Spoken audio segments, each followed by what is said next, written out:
This is great. I think we can probably safely get going, Nan, don't you? Glad to do it. Good evening, everybody. I'm Nan Nixon, and I'm the co-director of C2C, and I want to welcome you to our 22 campaign kickoff with the ever-talented Democratic Minority Leader, Robert Reeves, and 4 outstanding North Carolina House members and C2C candidates. We are very excited to have all of you with us tonight and appreciate all that you have done and will do to help turn North Carolina blue. If you haven't yet, please feel free to introduce yourself in the chat. To save time for the Q&A at the end, I'll briefly introduce a couple of people and turn the meeting over to them.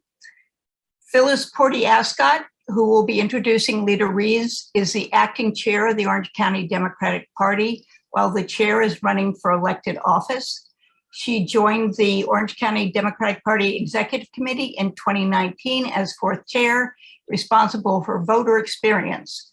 And she did such a great job, she was elected to 1st chair in 2021. Until recently, she was co-chair of the Northern Orange branch of the NAACP and was also chair of the Northern Orange Black Alliance, Voters Alliance.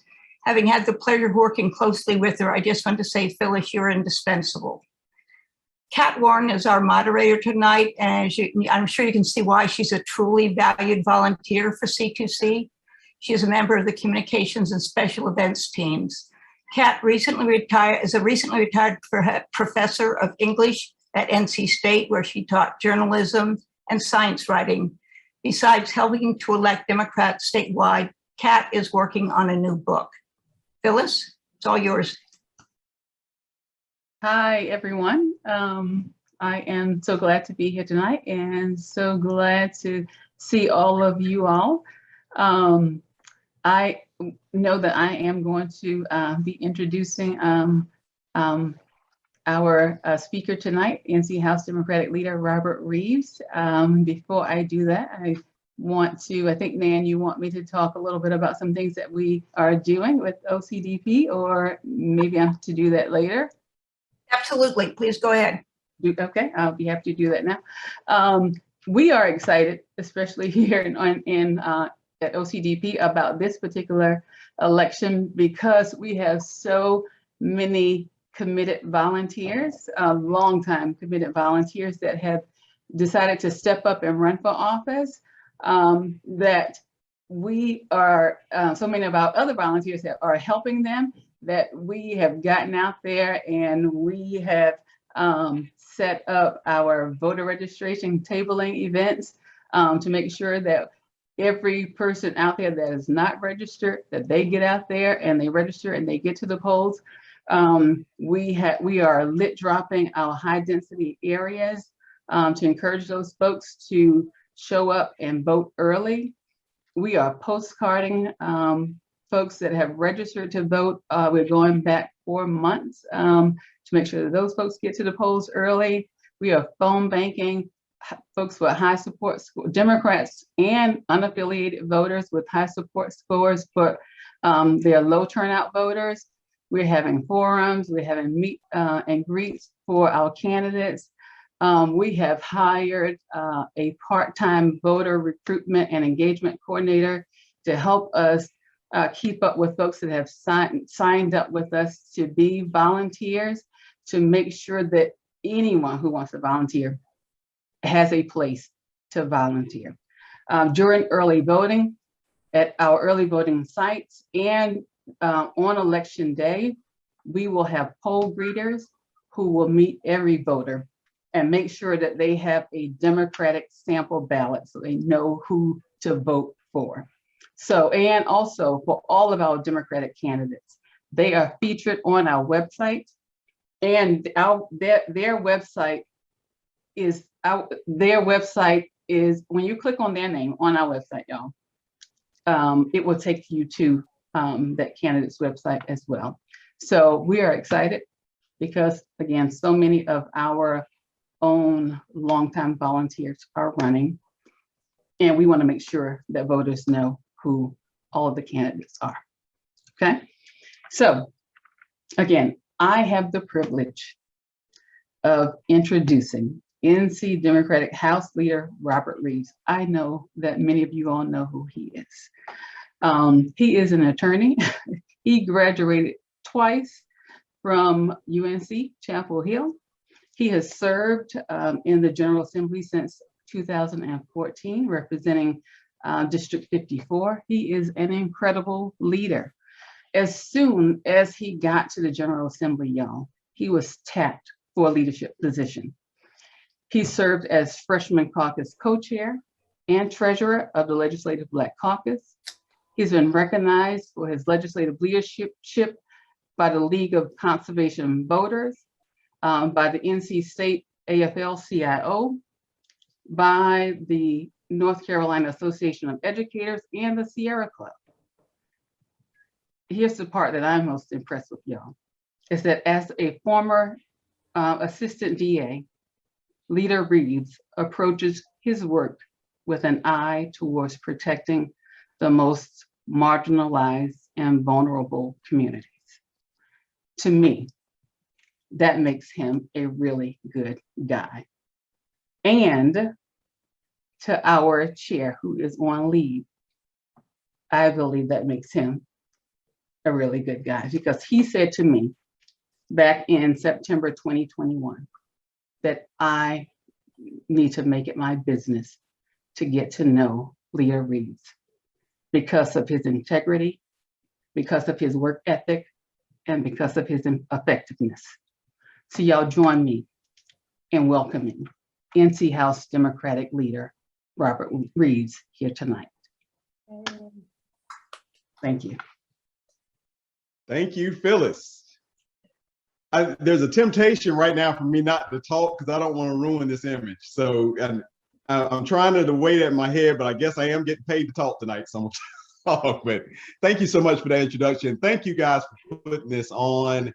I can tell you from experience that you don't know how much it means to have folks like you and to have this kind of turnout and to have your organizations there. You have meant the world to us. We appreciate you. And I see friends from other organizations on here too. I see Becca, I see Jeff. Jeff, good to see you. Jeff's everywhere. I think Jeff covers the whole East Coast now. So Jeff, we appreciate you being on tonight. And then of course, I got my Uber volunteer that I got to pick up when I was in Durham, Patience Vanderbush, who, for those of you that didn't join until now, I have put her on notice. I need her in Asheboro. I've got Randolph County now. Randolph's not quite as democratic as Durham. I think that's fair to say. And so, we're probably going to need a little help there. Phyllis, has been a pleasure getting to know Phyllis. I know that Phyllis came in at a fun time. Think if you were in Orange County for the last 10 years, there was no excitement. And now, this year you got primaries galore, primaries everywhere. So, congratulations, Phyllis, for picking now to be the head. So that has been great. But yeah, Ricky, see, I was getting ready to talk some nice stuff about Ricky, just saw his note. Ricky's off the list. I won't speak about Ricky Hurtado tonight. So, so that's where we are. But guys, in all seriousness, county to county has meant the world to us.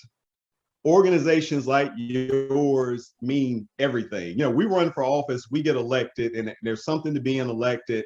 But what you do out on the ground is what wins our elections. You've got a great slate of candidates on here with me tonight that prove my point. Brian Farkas, I'm looking at right here. Brian ran, he lost. You guys got involved, Brian's in the General Assembly. My favorite story that I usually say, and you guys don't tell him, I usually talk real nice about Terrence Everett, but he's on the call tonight. So I'm not going to talk as nice about him, but Terrence is my favorite example. And Terrence will tell you, Terrence ran twice against Chris Malone. And for those of you that don't, that hadn't had a chance to really know Chris Malone as a candidate, we'll just say that Chris, Chris was a good candidate for Terrence to beat. So Terrence runs against him the first time, and he had nobody knocking doors. He had nobody going out volunteering for him, and he lost a close race. And Terrence is an excellent candidate. But you guys got involved, Neighbors on Call got involved, and Terrence ran next time and he won. I look at Sidney Batch, who, if you want to see a trooper that we desperately miss in the House, Sidney Batch is sitting on here right now with a neck brace. Before that, Sidney Batch was coming into the General Assembly when Speaker Tim Moore refused to put off our veto votes for her having had breast cancer surgery. And you know what she did? She showed up. But she showed up because you guys got her in office. You're talking about each race she's had has been decided by less than 2,000 votes. And you guys make the difference. The only reason that she's not still in the House with us right now, in my opinion, is because COVID shut us down. Our magic power was knocking on doors, writing postcards, calling people, talking to people. And when we lost that magic power, we lost the ability to communicate with our voters. Because you can have the best candidates in the world, but if you do not have that touch, if you do not have folks like you going out here talking to folks and communicating with them, we can't win those seats. But thank goodness Sidney's in the Senate now. And again, I want to commend her for something that's a little inside baseball. If you looked at all the drama that's been going on with the maps, Sidney had an opportunity to come back in the House for an easier run. But what Sidney Batch did is she thought about what was best for her caucus. And her caucus is now the Senate caucus.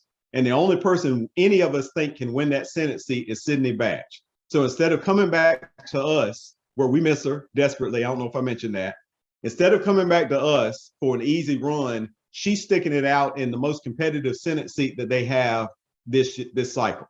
And she's going to be dependent on you guys. So again, amazing, amazing. And then I look at Ricky Hurtado. Now, Ricky, I'm going to tell a secret about Ricky, especially since he tried to steal patience. Ricky stuck with the COVID protocol, but you know what Ricky also recognized? We're still going to have to knock a couple of doors. And so Ricky was able to knock a couple of doors, and I'm telling you, that's what won him the election. So if you ever wonder if you matter now more than you ever have. These races are all competitive. There are no truly safe seats when we're talking about competitive seats. If it's a competitive seats, that means a Republican or a Democrat's going to win. Republican turnout is an all-time high. In the 2020 election, they turned out more Republicans than they ever have in the history of this state. So when we're thinking that Donald Trump's going to have everybody turned off and Republicans against Trump and all that stuff was going to work for us, it did the opposite. And they turned out at a massive rate. And we've got to match their energy. We've got to match their passion. And that's going to be easy because we're on the right side of the issues. Unlike these guys, we are working for hope. We are working for our fellow persons. We are working to make sure that everybody gets taken care of. Everybody has an opportunity. Everybody can realize their dream of being their best version of themselves. So when you've got the right ideas, when you've got the right people, when you've got the right concern for your fellow man, getting out here should be easy, but it's not. People are exhausted. It feels like it's a 24-hour cycle now. It's hard, it's tough work. And when I tell you I appreciate you, I don't tell you I appreciate you as a flippant, I appreciate you. I'm telling you, you guys are doing God's work when it comes down to it, because if you stop caring, we've got nobody else. So thank you for caring. Thank you for what you're doing, but we're going to have to ask you to do a little bit more, because Republicans are going to turn out again with their messages of hate. You know, those of you that keep up with Mark Robinson, he gives you a new message every 2 days about who he hates, and what he wants to be. And that's the leader of their party. Madison Cawthorn, at an earlier time, showed you he's one of the most powerful Republicans in this entire state. So while we think about how crazy he is, we've got to recognize this person is motivating other people like him to come out and set out who our leadership is. And all of the advances that we've gotten over the last couple of years under Governor Cooper go away if we don't work this election. If we lose in 2022, he becomes the worst of lame duck governors because he gets his vetoes overridden. You start seeing crazy legislation coming through again. And the only thing that stops that are you guys. So not only do we need you, all 67 of you that are on this call, but we need you all to go out and get 5 more. And I know that's a big ask. And I'm not telling you that lightly, but we've got to have that. You've got to get people committed, because no longer do we have the swing voter. What we have now is a decision about whether or not voters who vote like us are going to come out and feel motivated to vote. And the only way they feel that is by hearing from you. So when they hear Nan Nixon say, guys, we got to get you out to vote because these are great candidates and Terrence Everett's your best candidate, that means something. Terrence can tell them all day, I can tell them all day, we're politicians, but when you tell them, it means something. And when I talk to folks and they talk to us about what is the Democratic Party, the Democratic Party is you. That's it. It's not us. It's not your elected leaders or anything of that sort. We are here to execute your vision of what North Carolina ought to be. And that's what we need. So when we've got Brian Farkas out there on the trail, we've got Ricky Hurtado on the trail, we've got Sidney Batch on the trail, we've got Terrence Everett. The only thing we then got missing is you. So please do what you can. Please continue to do this work, but you're never going to have enough folks. I don't care if we've got 400 people on this call. That means we've got 400 people who weren't on the call. So let's not let up. Let's show the same fervor these guys have got. And the great news is this, with all the number crunching that we've got, again, with great brains like Nan's and Jeff's and Becca's, the one thing we know is we've got the numbers. So if we put in the work, if we get these folk out to vote, we're going to win our elections. So you're not working for naught. That's the great thing. This isn't a work about hope and just hoping something turns our way. We've got everything we need. We just got to get it on the table. And I know we can do it. So thank you guys for everything you've done. Thank you for being so patient and listening to me rant. But I love this stuff. I love the fact that we can make this state better. And I love what I see for us in our future, especially, again, with the young leaders that we've got in this General Assembly with us.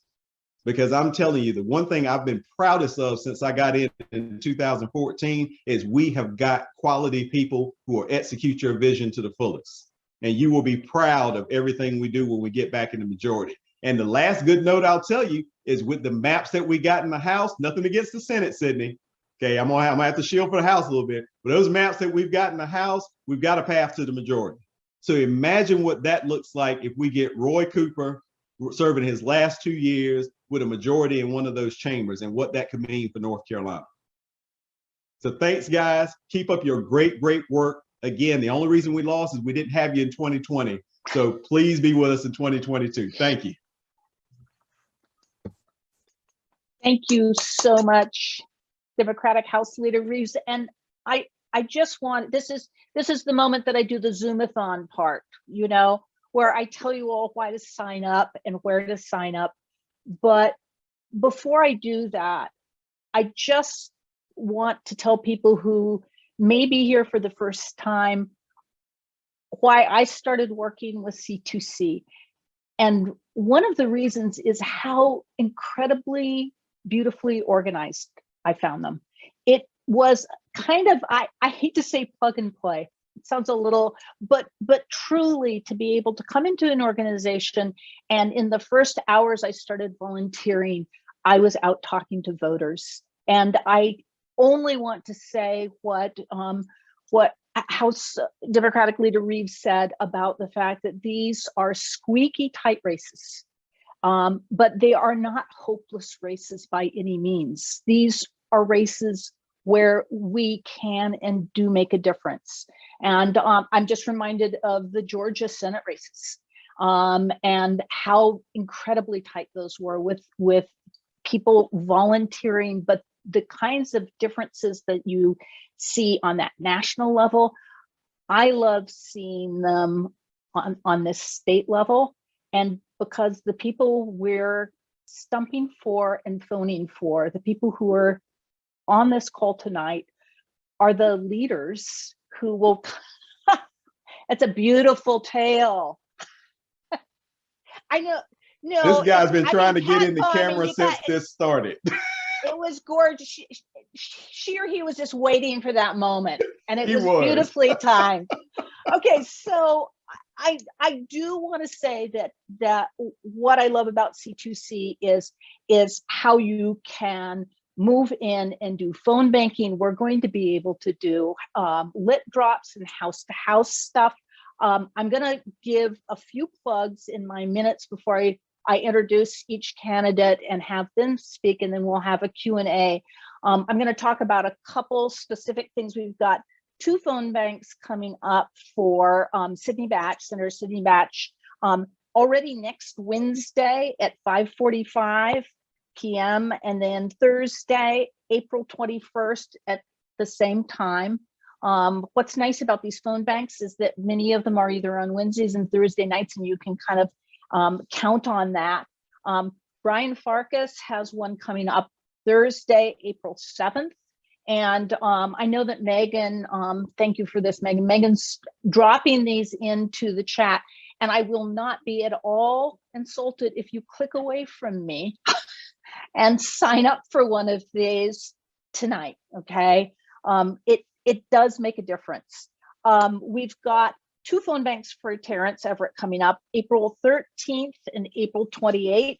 And you're gonna get the little mobilized links. And I'm gonna interrupt myself a moment from this to say that I know that a lot of us right now are thinking about Ukraine and thinking about these huge challenges that are facing the world, and nationally, watching the hearings for the Supreme Court,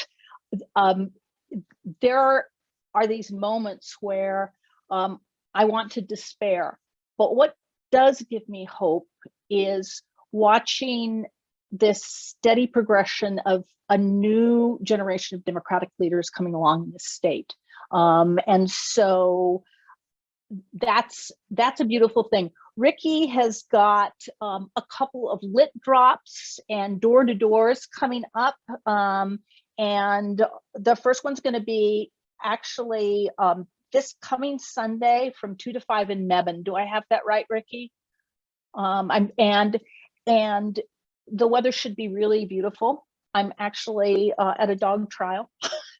I hate to say it, but I've been watching the weather really closely because of it, and it's going to be a gorgeous day to get out and knock on a few doors. And then there's one April. There's going to be one on the 2nd from 1 to 4 p.m. in Graham, and we'll put those links up in the chat. And then the final thing is, before I start to introduce the candidates, is that we do have a nice volunteer interest form. I will say this also about C2C, is that I have actually filled out these forms for other organizations and never gotten a call back. What happened with C2C is I got an email saying, do you want to do communications, right? What I love about C2C is the way that it can pull people in and put them in places where their strengths can show. So I just want to give a final plug. Oh, and look at that. You've already signed up for the Batch Phone Bank next Wednesday. Thank you so much, Carol. I'm going to go ahead and introduce Sydney. She did. There we go. I think that Representative Reeves noted the neck surgery that kind of made things a little dark on your end until just now. But I was wanting, and I think that Megan will drop Sydney's website into the chat. But as Robert Reeves said, we were really fortunate that Governor Cooper appointed Senator Batch, who is a family law attorney, a social worker, a Chapel Hill native, and she is now with State Senate District 17. And she had already served in the House till 2020. And one of the things that, as I was sort of looking at the bills that she has sponsored, affordable health care, increased access to mental health resources, but above all of those things is that the terms rising star and something dear to my heart, fierce advocate for women's equality, are the things that I kept coming across. So Lillian's List, the Gabriel Giffords Rising Star Award, Wake Woman of the Year Award. I mean, these are the accolades and the deserved ones for the work and the representing that Senator Batch has done. So I'm going to turn it over to you now, and welcome and thank you for being here. Thank you all so much. And thank you, Pat, for the warm introduction. I think all of you, if you would have, for those of you who have just heard Leader Reeves speak, you know why we are absolutely fond of him. And it was a very hard decision to not go back to the House, not because it was a layup seat, but more because I absolutely miss my dear friends, Terrence and Robert, and they still answer my Signal threads and my messages, but I absolutely miss serving with them. And the biggest difference that I've seen in the Senate and the House is that they're completely different chambers and they're different worlds. We have different schedules, we have different politics in our chambers, and I don't even get to see them that much. I mean, Terrence, we always joke, is it was my work husband in the House, and I don't ever get to see him now. So I literally have seen him twice this year. But it's really great to be with all of you. I just want to say thank you so much for being willing to continue to support us in our efforts. As Leader Reeves said, there's absolutely no way that we could do this without you. And he is absolutely right. My election in 2018 flipped in large part because we had a lot of canvassing and a ridiculous amount of volunteers that were knocking doors. And that is our secret sauce as Democrats. We convince more people when we actually show up and we knock doors. And what Terrence and I found out, unfortunately, he was not part of the bloodbath 2020, but what we found out is that when we don't knock doors, we put ourselves in a position, particularly in very, very tight districts like mine, both now in the House and the Senate, that we just aren't connecting with voters. My district, for instance, has more unaffiliated voters, registered unaffiliated voters, than they do Democrats or Republicans.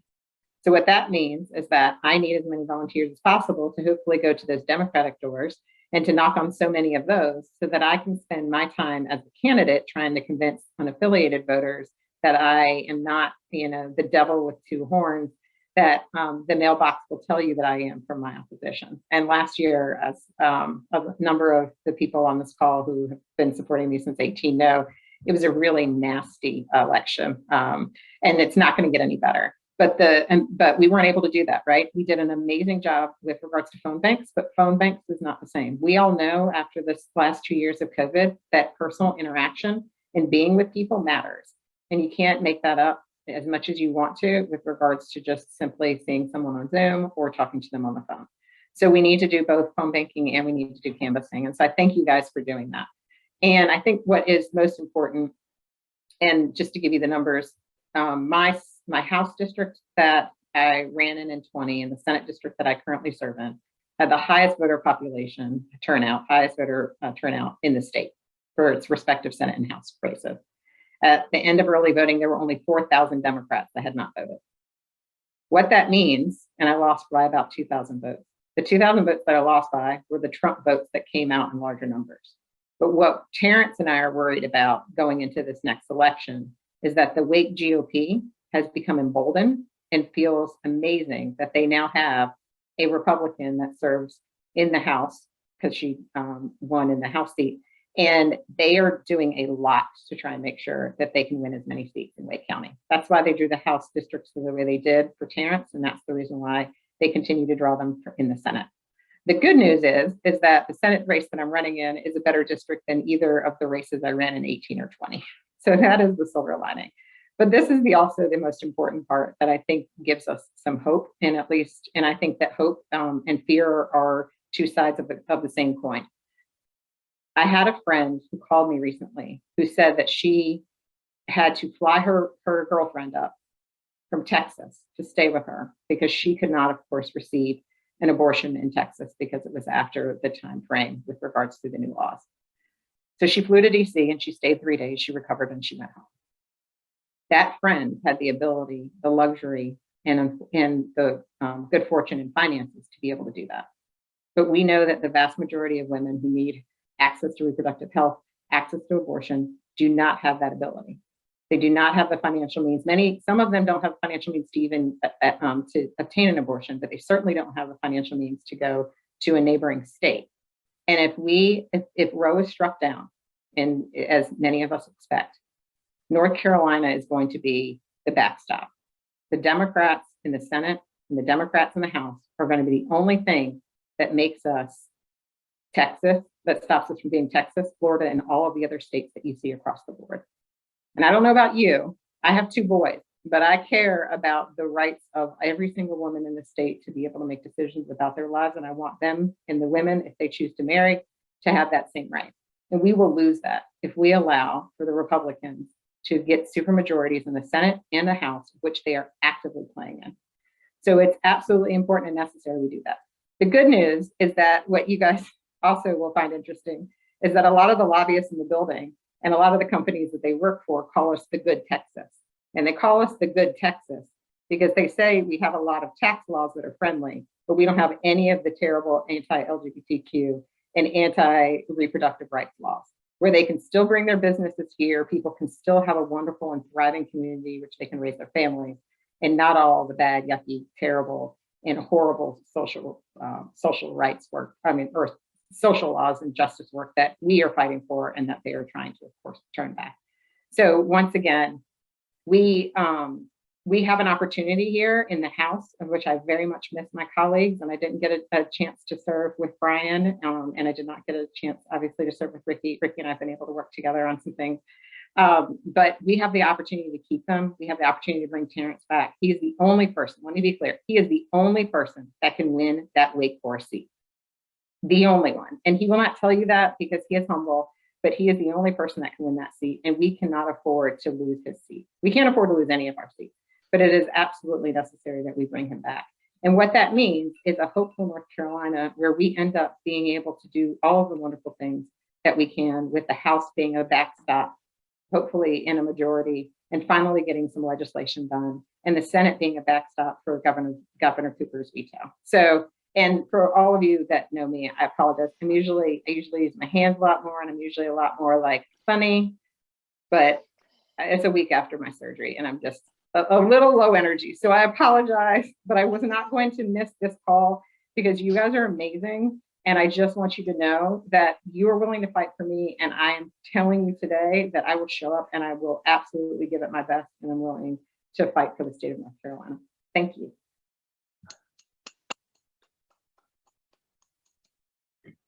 If that's you, low key, I'm in awe, and it's actually a beautiful introduction in to Terrence Everett. So thank you for that. One of the things that I was interested in when I looked at Terrence Everett's sort of challenges for this district is this issue that with the redrawing of the districts, there's an app called Dave's Redistricting App. I don't know if you're familiar with it, Terrence. I'm sure you are, but where it looked very clearly at what you were sort of won by 5%, and now with this new map, it might look more like 2%, which means again that we are so critical in helping with these races. And with Terrence, who's also like Sydney, an attorney, and in District 35,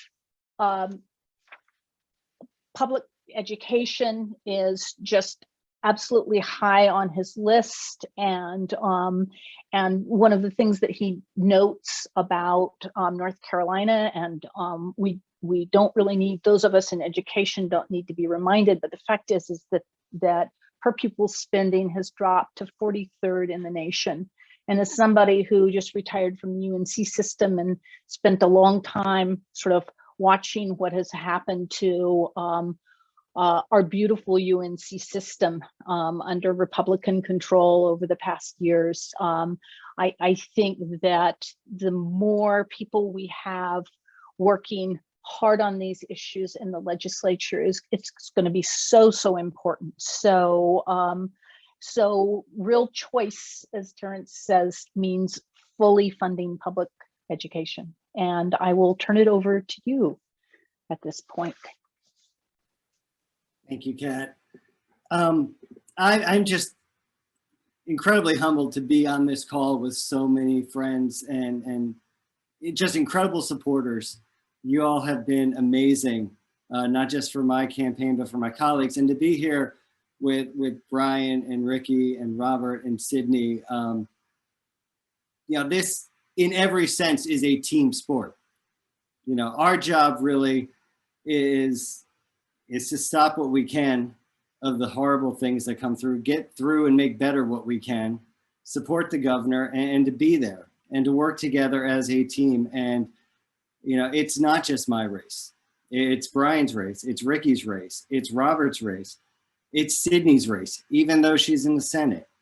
And it's a team sport because we can't do it without you all. I have never won a single race in my life.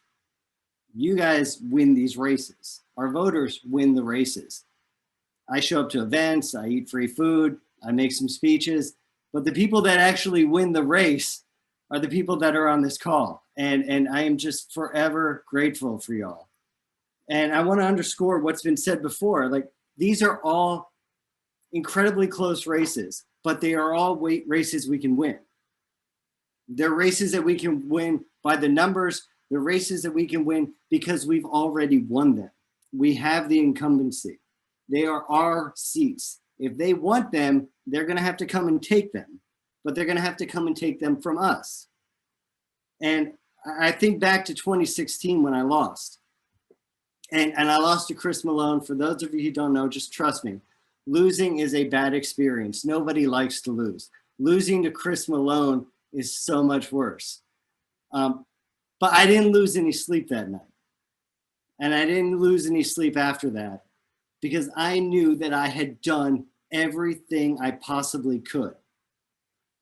And I want everyone on this call to have that gift. The day after the election in November, I want everyone on this call to be able to go to sleep that night and to wake up the next morning and feel refreshed, because whether it's Brian or Sydney or Ricky or Robert or me or whomever else, you've done everything in your power. You left nothing on the field. And at the end of the day, that's all we can do. And we are at the turn of the tide where authoritarianism is on the march. Racism is, I mean, folks aren't even trying to hide it anymore. And it's scary and it's overwhelming, but we do what we can do. And that, you know, that is our legacy. And when we leave this place, my kids are going to know what I did. They're not going to know, you know, they're not going to care about what I left them monetarily or tangibly or, you know, a particular vote. They're going to know what I stood for. They're going to know that I stood for the democratic principles that we all believe in, that I ran on those principles, that I worked hard to defend other folks. And they're going to know, your kids and your grandkids are going to know that you worked tirelessly to support those principles, to make their future better. That is what we leave behind. That is what defines us.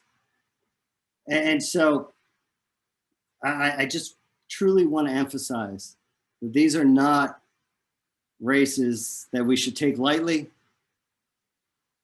but they are races that we can definitely win. They just require the work, and the work is what defines us, and it is so incredibly important. And I am so grateful for it. And it's not just my seat or Ricky's seat. I mean, the work that we can do impacts an entire state. It's not just the people of my district that are grateful for this. It's not just me that's grateful for this. It's the entire state when we get to stop bad legislation. You know, when they don't get to come back at us with the Free the Smiles bill and take control of our local school boards, that supports school boards across the state. People I'll never know and I'll never meet. And that's all on you all. So the future of so many more people than we can imagine are on these seats, and no pressure at all. But thank you all. I truly, truly am honored to have you on the call and humbled by the support.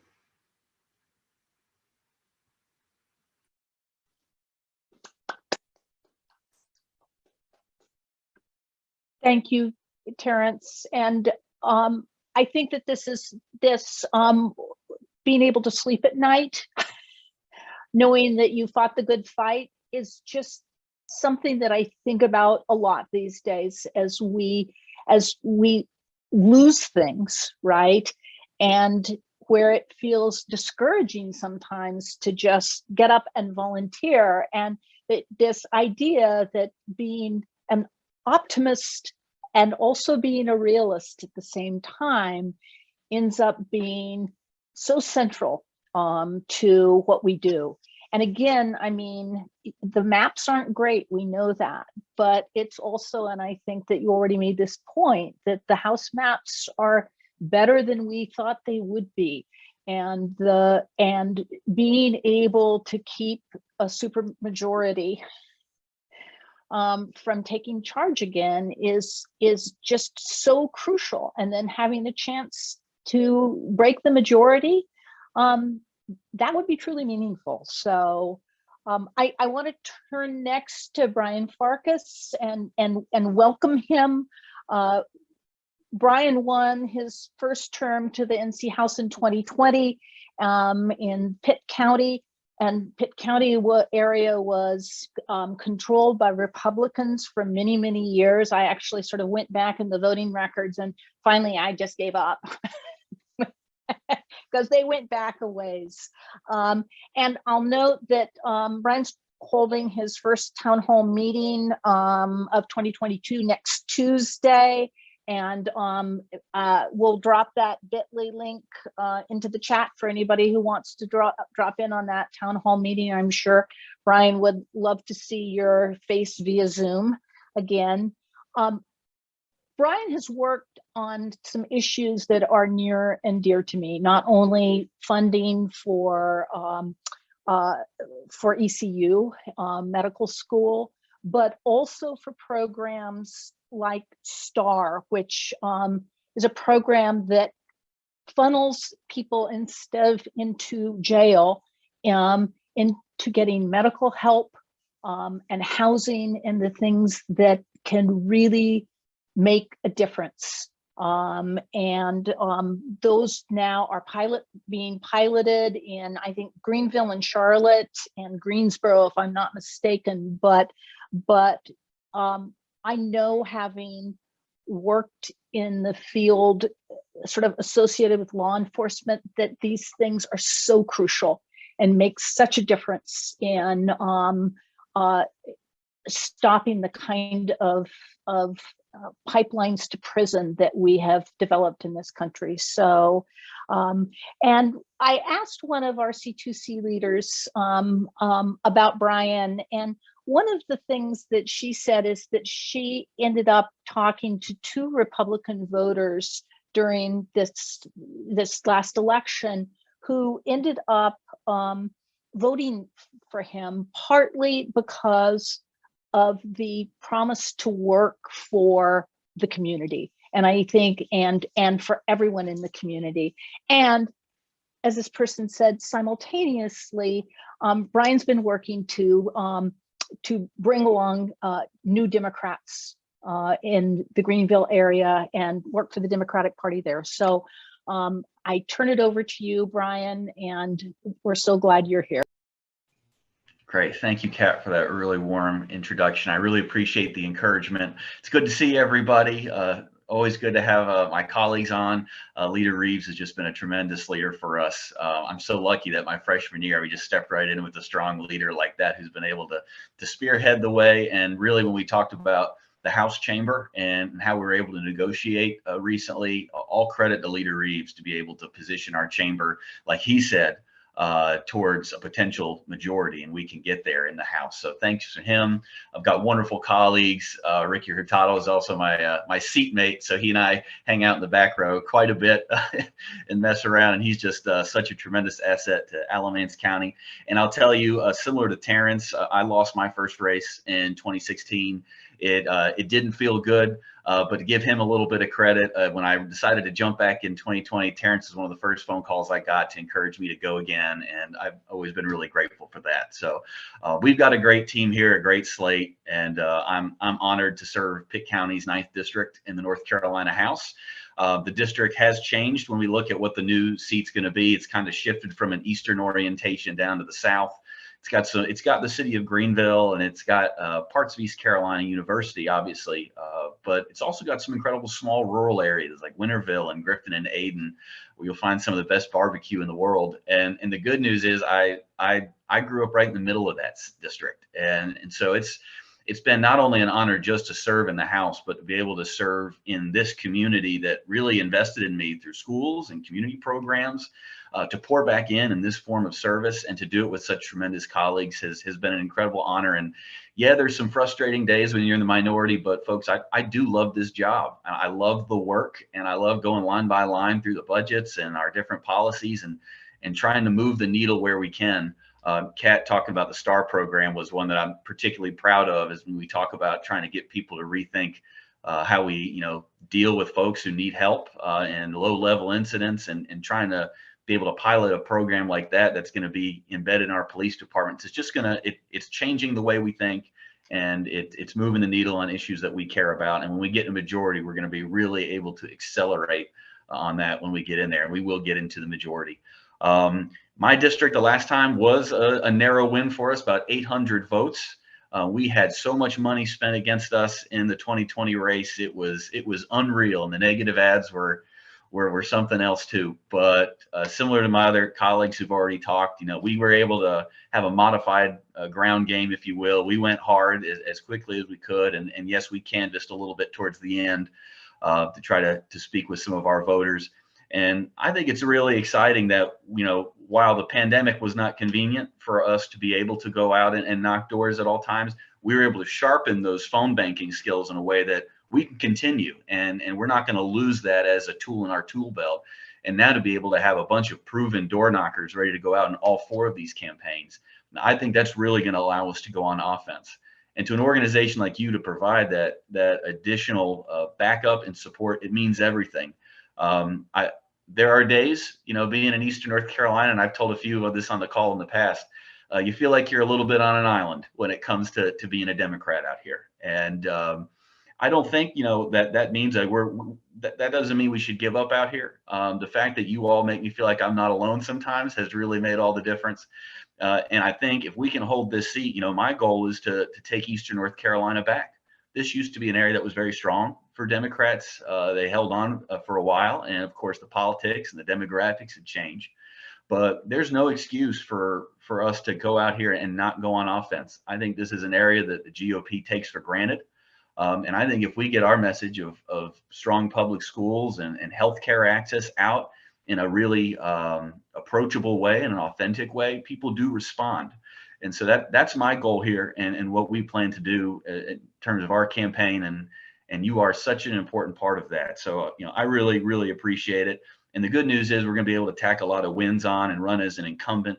We're going to be able to talk about delivering a new medical school for the Brody School of Medicine, which is just transformational for our region. We're going to be able to increase the class size there. And when we talk about healthcare and getting people what they need, that's something very tangible that they're going to be able to see and be able to really talk about our campaign and relate to us. I'm hoping I'm cautiously optimistic we'll be able to have some other wins by the end of the short sessions done. Maybe we expand Medicaid. Seems like we're getting there. But we don't know yet. If we could have a Democratic majority, this would have already been done by now. But if we can kind of take those kind of wins, really take the time to explain, go to where the people are, and really do something meaningful and have an authentic conversation, I think we can make that happen. I'm committed to building through our county party out here. Pitt County's got a very strong party. And to Kat's point, there was a time where we were losing just about every race in this area. And now I can comfortably say countywide races in Pitt County go blue. And that's because we've followed some of the models that you all have outlined out in Orange County. Precinct organizing and engaging our neighbors street by street if we have to. There's success stories to tell, and there's no reason why we can't over time extend that to counties like Craven and Martin and Lenoir. And we can do that. So to be able to hold the line on a seat like this allows us to fortify and build something special that's beyond me, beyond any individual campaign, and puts our party back in play in a region that frankly really needs democratic leadership and democratic values. So I look forward to working with you all. And again, I'm so grateful for all the support you have given me, so many friends and familiar faces here. And again, whatever we can do to make life a little bit easier on this, we're ready to do it. We're ready to hustle. And it means so much that you've got our back. So thank you so much for the opportunity to speak tonight. And let's go win this thing.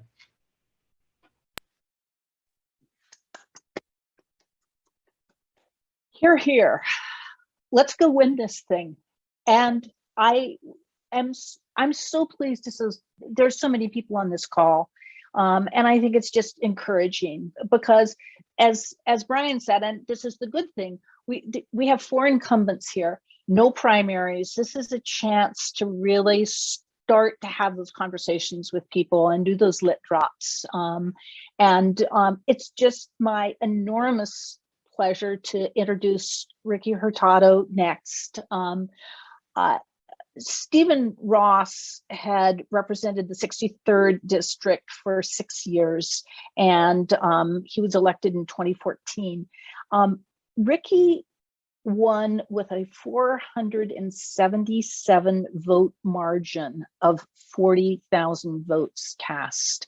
And I remember one of my good friends, Belle Boggs, taking her infant sort of strapped on her chest and doing door-to-door and lit drops for Ricky. And it's because it just, that campaign for so many people was inspirational and close, and it's going to be close again. And I think that, I know that Ricky just came from a conversation with the Brennan Center for Justice talking about what these new maps mean for the Latino community. And I think that these are just crucial conversations to have. One of the things I want to say, I'm going to quote from a friend, journalist Barry Yeoman, who did a long piece in the Assembly. And if I'm sure everybody's familiar with the Assembly who's here, but it's so wonderful to see this kind of journalism happening in North Carolina. And Barry profiled Ricky and talking about this 2020 victory. And Irene Godinez called it year 1 of a push to build Latinx electoral power statewide. And of course, this was a campaign that got a ton of national attention.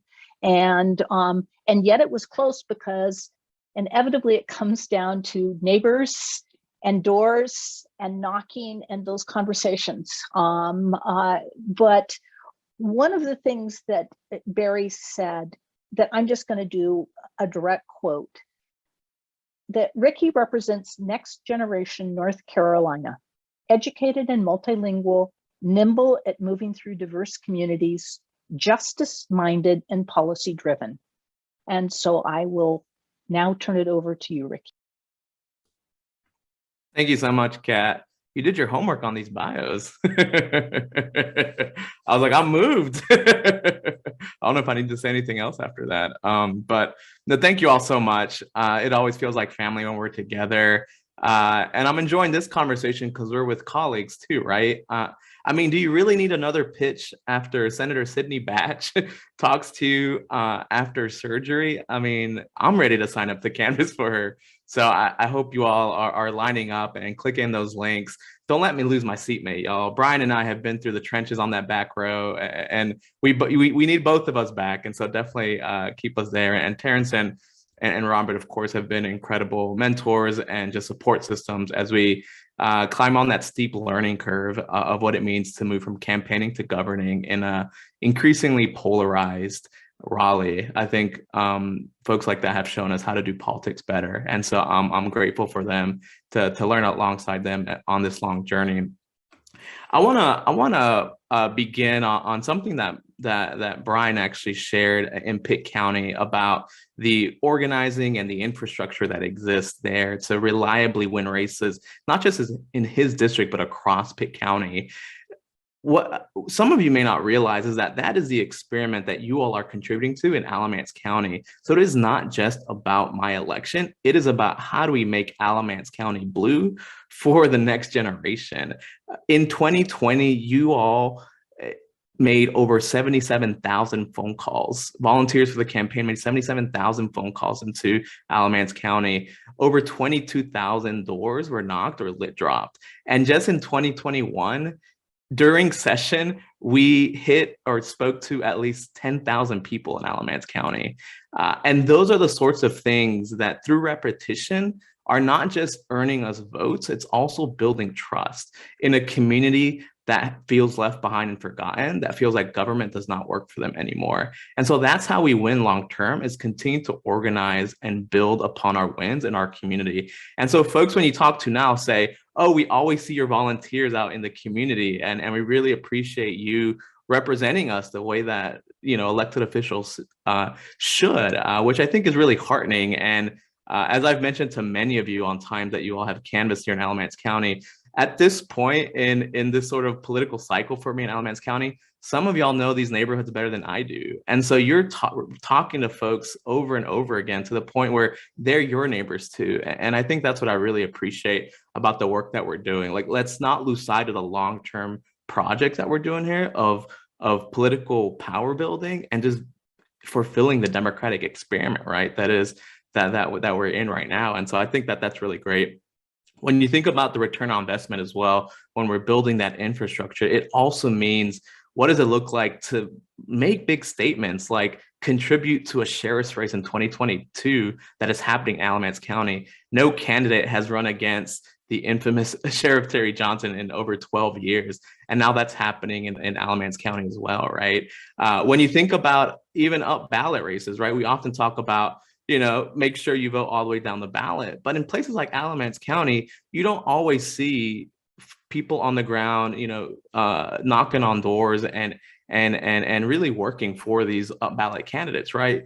We're all very excited about who's on the ballot this year, but we need to make sure that at the front lines, we have folks that are talking to voters, and that's often the state legislative races. And so we are at the front lines of so many campaigns that are make or break in terms of the vision and direction of North Carolina. And so we're excited for you to invest in all of these swing districts, because winning these swing districts means we win a swing state. And if we win a swing state, that means we begin to win across the nation.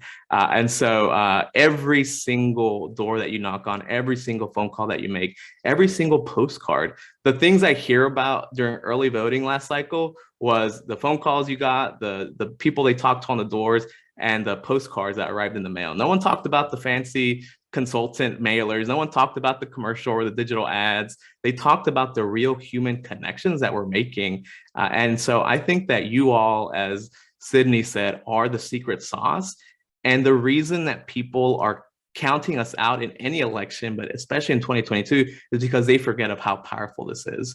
But we've never forgotten. And so we have to make sure that on those Saturdays and Sundays that you are tired, to make that extra hour phone calls, to come out to your respective district, to knock on those doors, because that just doesn't inspire and provide hope into our communities. It also inspires us. We don't talk about the toll that campaigns take on us, right? We're very human in this process. And to see a wave of volunteers come to help you out just means the world to me, and I know it means the world to everybody else. My favorite time of the week is Monday morning, because I get all these phone calls from people that you spoke to, or a piece of literature that you leave on the door. And I'll share a story about just this last weekend when Neighbors on Call was in town. I got a call Monday morning from a constituent. This was a new precinct. It's one of the new precincts that's in my map. And a young man called me and says, hey, I got this thing on my door, like, call the number, because I wasn't really sure what it was. Just like, are you my representative? And I told him that, yes, I represent him, represent all of Alamance County, to be clear, because that's what it feels like for Democrats here right now. And he said, man, that is awesome. I don't have anything right now, but I just want to let you know that that is awesome that you are out meeting folks and just talking to us, because that never happens around here. And that's the point, right? In precincts like the ones we're knocking on doors in a lot of our new districts, if they've been gerrymandered into Republican districts, people may not have talked to them in the last 10 years. And that's exactly the case in this parts of Burlington where folks are knocking right now, and parts of Southern Alamance that I have now. So for us to win this district, we're gonna have to talk to folks in 2 new precincts that probably haven't had contact in a decade. Because if you don't have competitive races, who's out there to talk to them, right? And so that's what this democratic field building process looks like, right? Is us getting out there, building those relationships and showing them how government can work. And so excited for you all to be a part of this journey with us again in 2022. We certainly would not be, any of us, be on this screen talking to you right now if it wasn't for your volunteer efforts. And so thank you all so much for your time, your energy, and to C2C and all the other volunteers for making all this possible, because we are going to win big in 2022, and it'll be because of efforts like yours. So thank you all so much.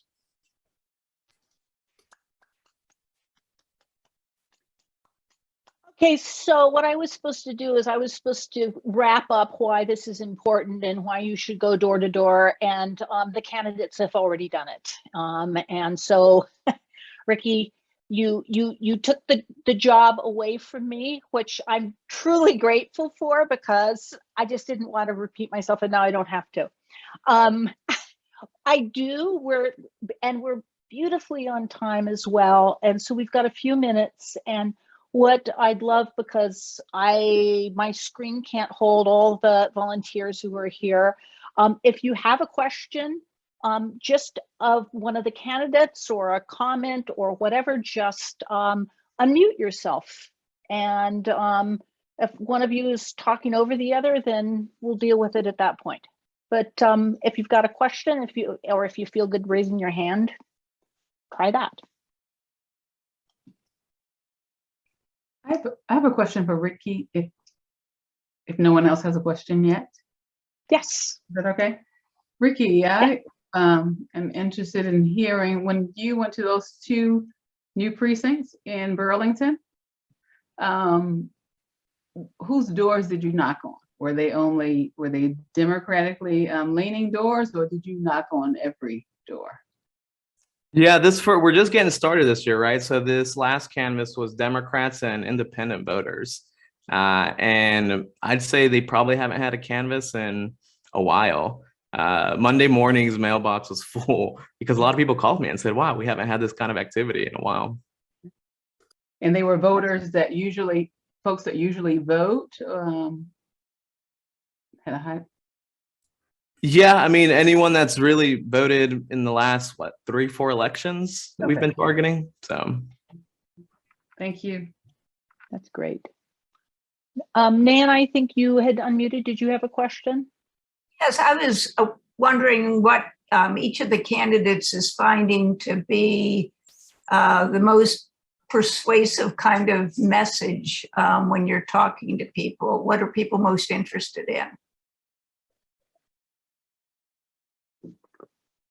Sydney, actually, do you want to take that first? Sure. So in my district, it is majority white, very wealthy, and and it's a 50-50 district.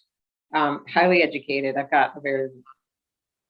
probably have one of the most highly educated districts in the state based on the numbers. And the dangerous part is highly educated Republicans, because those are individuals that should know better and yet still vote Republican, right? So some of the challenges that I have to constituents, not the Republican ones, but the independents, is that Medicaid expansion was falling on deaf ears. A lot of the people in my district already have access to healthcare because they have really good paying jobs. I mean, we're the second place that actually we're the second place in the country for relocation of the biotech industry. So we have a lot of benefits that other people do not have in the state. And that's what makes this all so unique, right? Is that you can't run a statewide, or you can't run a national ticket campaign because the issues don't cut across every single district. So what I hear and what I'm talking about with my constituents is the amount of rapid growth. The fact that, frankly, we think that builders are not necessarily paying the impact fees that actually come with growth, and the cost of housing. In the town that I live in, the average cost of housing is $425.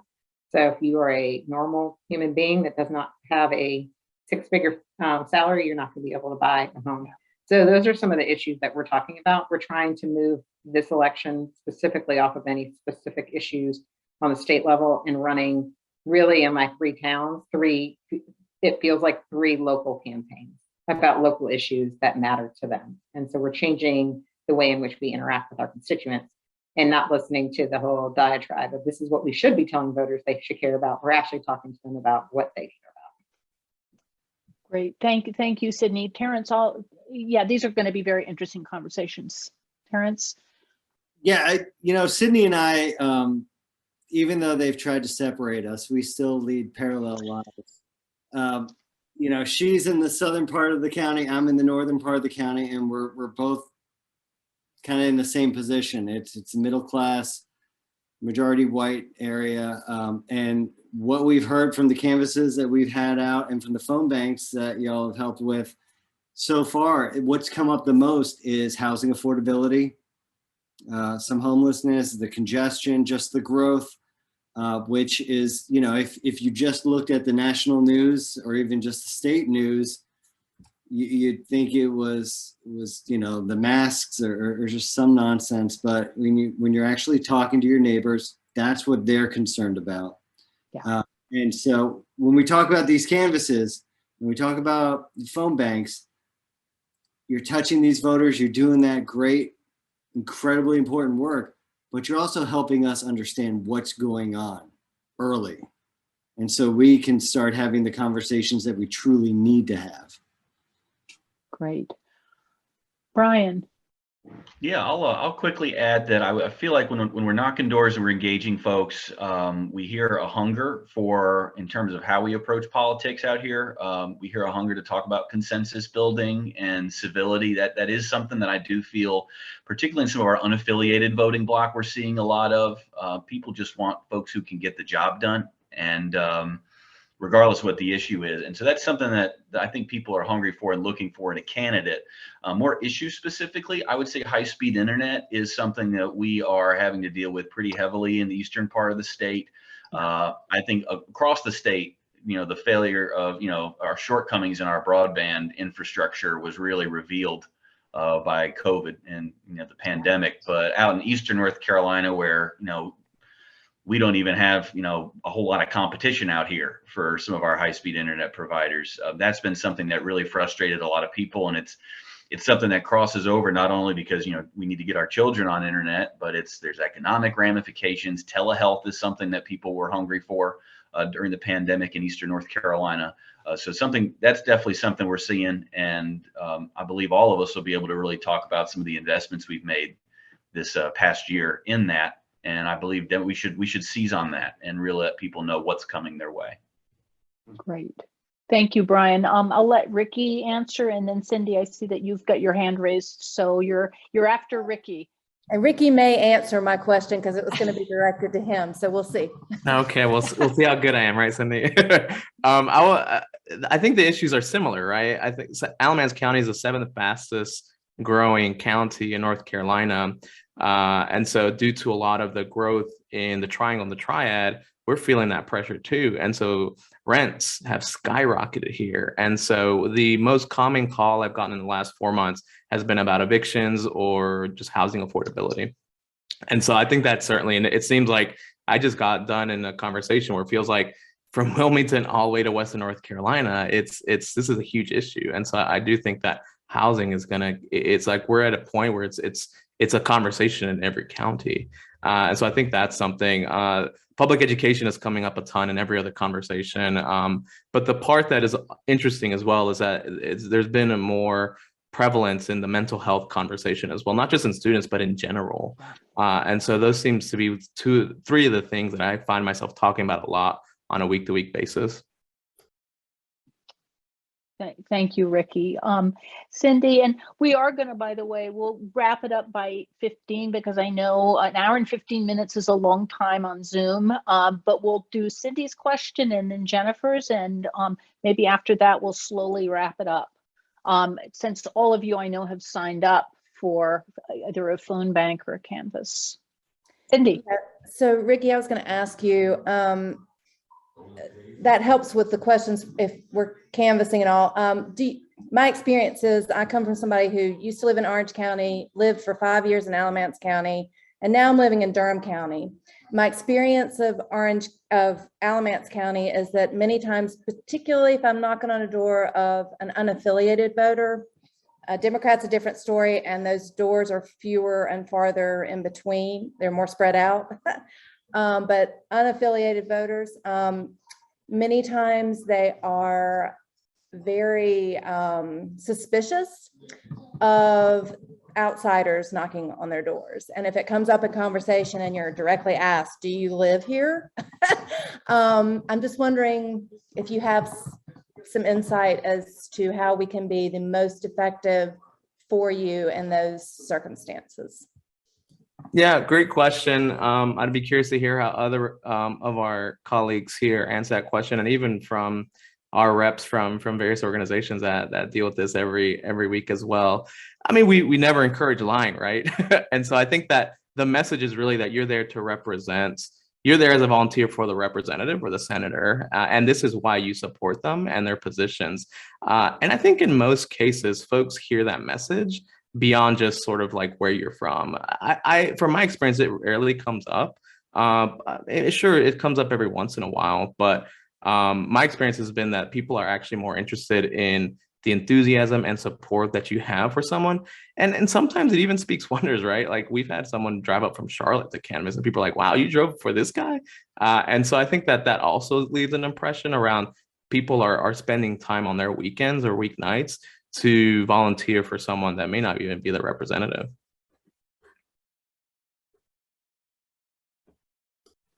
Does one of the other candidates want to answer that? And then I'll have Jennifer ask her question. Does another candidate want to weigh in on that?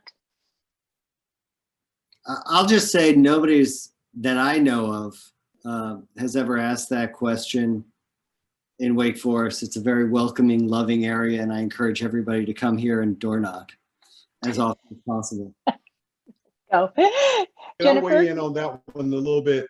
Oh, yes, Robert, sorry. Just to give a second perspective, one, I agree with everything everybody said, and I especially like Ricky's point, and I agree with Terrence. He's got a wonderful, loving place to go. You guys go knock. I don't know if I'm going up. That's an inside joke, but anyway. But Ricky's point is excellent. People really do take that seriously. They're like, man, you came from all the way wherever you came from to vote for this person. But I do also want to encourage you, if you can get local people. I mean, local people do matter. And so, anytime that you get local people, and I think a mix is wonderful. So, to answer your question, Cindy, if you walk up there and say, hey, I'm Cindy, yes, I live down the street, and here's Patience. No, she doesn't live here, but, she's also here helping. I think that is a wonderful way to do it. But bottom line is we need the volunteers. It doesn't matter where they come from. Can I add super quick to follow what Leader Reeves said? It's incredibly important because you all come into our communities, and I know my district, we just don't have a history of activism. So you all come in here and you're basically training our local activists, and you're teaching us how to fish. And the idea is that one day we'll have that activist base and you all can move on to other areas. So when there's that mix, it's incredibly important. And Great. I'll Thank just you, quickly Terrence. add, Yeah. the other thing that we're trying with my campaign is that we're trying to find a Democrat or an unaffiliated in a major neighborhood, and then pairing them up with someone to canvass, or for me to go and canvass with them, because there's nothing better than having your neighbor go and knock doors with you. So if there's a way in which, Cindy, you can find someone that might be, and it's going to take coordination, right, with regards to the candidate and the team, and we know that volunteers are far and few between. But if you can do that, I think we should use those volunteers to actually knock in their neighborhoods if they're comfortable, and then pair those up with some people that may not live in the neighborhood. Great. Nicely put. Jennifer, I'm going to have you ask your question, and then we will slowly exit the stage left. Okay, this is basically a question for Brian. I was on a phone bank a couple weeks ago, I guess, or some time ago for you. And I was talking with a woman, and I put a huge note in, which I hope you had an opportunity to read, from a woman living in a trailer park. And we got into talking about the issue of trailer parks being bought up by developers.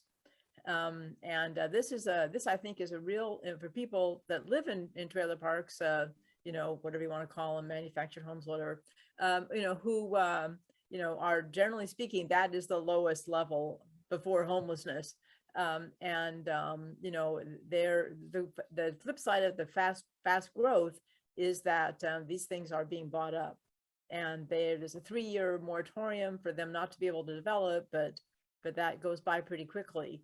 And I think this is an issue which really needs to be addressed, because you know, there are not a lot of alternatives, and probably not a lot of new trailer parks being developed. But anyway, I just wanted to, that issue of housing for lower income people, affordable housing, access to housing is really a huge one. Great. Yeah, Jennifer, and I did see that comment. So thank you for that work. That was really great. And what we were kind of doing uniquely in some of our calls, for those who don't know, early on, where we were really kind of engaging folks less about, because we weren't like in the throes of the campaign. We weren't really engaging to talk, you know, why you need to reelect me. It was more about a check-in, a soft touch, build the relationship, build the trust so that we can engage later. And that's the kind of feedback that we got, which was really helpful. And my office has looked into that actually a little bit too. So that's, I mean, you all actually have been able to generate a number of constituent service requests for me, which has been just fantastic, because then we've actually been able to follow up and solve problems. I will say in areas like Eastern North Carolina, disproportionately poor. I mean, that is a really good point. And where, you know, we do have to have some pretty honest conversations about development out here. Sometimes we have development for the sake of development. Sprawl is a real problem, even in an area that's fast growing and it's, you know, cheaper to build out here. And we're not having those more thoughtful conversations about quality of living. And so I hear you on that. Something we'll dive into a little bit more, but really appreciate your, you know, your advocacy and bringing that up to us. Thank you. Well, thanks. Great. So I don't think I need to add to everything that's been said. I think this has been a wonderful conversation. I think it moves us in a way that feels organically really good. It's we need to hit the road. We need to do lit drops. We need to have those conversations, and some of those conversations, Brian and others have already said, that really of what is touching the lives of voters in these particular districts. And I think that's, again, a strength of C2C, that we don't have to come in with a boilerplate conversation with people. So I'm so thrilled that you all joined. And I just want to thank Democratic Senate House Leader Robert Reeves and the 4 candidates. This gives me great hope, and this is to be continued. I'm planning on doing one stomping in Alamance and at least one phone bank in the next couple weeks, and this is good habit. This is it's like exercise. So let's get out there. And thank you all for coming. And Nan, do you want to add anything on the way out? No, just thank you all very much. And it's wonderful to have such fabulous representation in the North Carolina General Assembly. See you soon, I hope. Thank you, guys. Thanks for having us. Good night. Thank you. Good night. Bye-bye. Thank you.